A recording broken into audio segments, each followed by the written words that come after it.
The Ford government is tabling a bill that would require cities to get permission from the province if they want to install bike lanes that would result in the removal of a traffic lane. Let's go live to CP24's Kayla Williams, who's following this story. Kayla. Yeah, Jamie, good morning to you. We're here at the Cooked Queue, and earlier this morning we heard from Transportation Minister Prabmeet Sarkaria talking about this new legislation that they would like to see moving forward. Of course, we know that across the GTA, bike lanes has been a very pretentious conversation depending on where in the city you were talking about. But let's show you a little bit more about today's announcement from Minister Sarkaria. The government will also request data from municipalities on bike lane projects within the last 5 years. He also said today at the announcement that this busy particular area that we're at here in the Bloor Street West area, definitely a point of contention. Here's more from the minister at today's announcement earlier this morning. You only need to look out the window in front of me on Bloor West to see the many drivers stuck in gridlock as a result.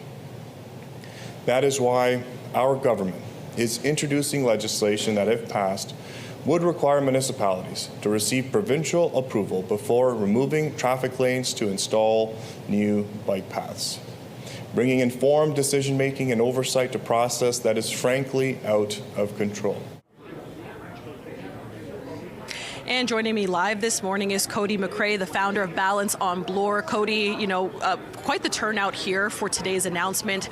You are someone that obviously knows a thing or two when it comes to being a cyclist in the city. But talk to us about why you're so adamant on making sure that things change, particularly here in the Bloor Street West area. Yeah, the community's been loud and clear for the last year, and we've just been neglected locally by our councillor Morley. Again, the community, we're not anti-cyclists. Well, I'm a cyclist myself. We're not anti-bike lanes. We support bike lanes. There's places for them, and there's places they don't make sense. And this community has been loud and clear for the last year that they don't want them here and they don't work here.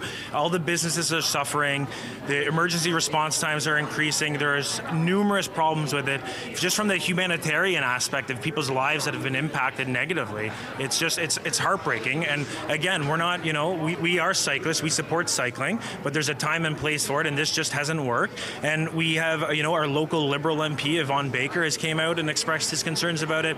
We now have the provincial government expressing their concerns about it. And we've even had recently Mayor Chow acknowledge that there's a problem about it, but they voted against changing it in June, so I don't know what's changed since then, but but it is a problem. We're speaking loud and clear. And what do you make of today's announcement from the Transportation Minister? Yeah, I think it's a step in the right direction, because again, that's what we've been requesting is hard data, and again, we've been neglected by this city. We're just asking, again, we're reasonable people, we're logical people, we're reasonable people, and we want to see reasonable data to support, the harm that this has caused, because they keep saying that it's great, and everybody in the community is saying it's not great.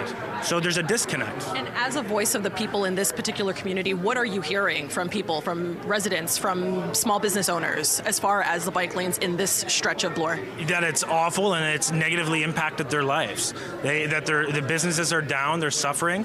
Senior citizens can't access businesses properly anymore. People in wheelchairs can't get up to the curb properly. The whole design and implementation has been horrendous, and the city needs to come out and acknowledge that it's problematic and change. Yeah. We appreciate your time. Thank you for that.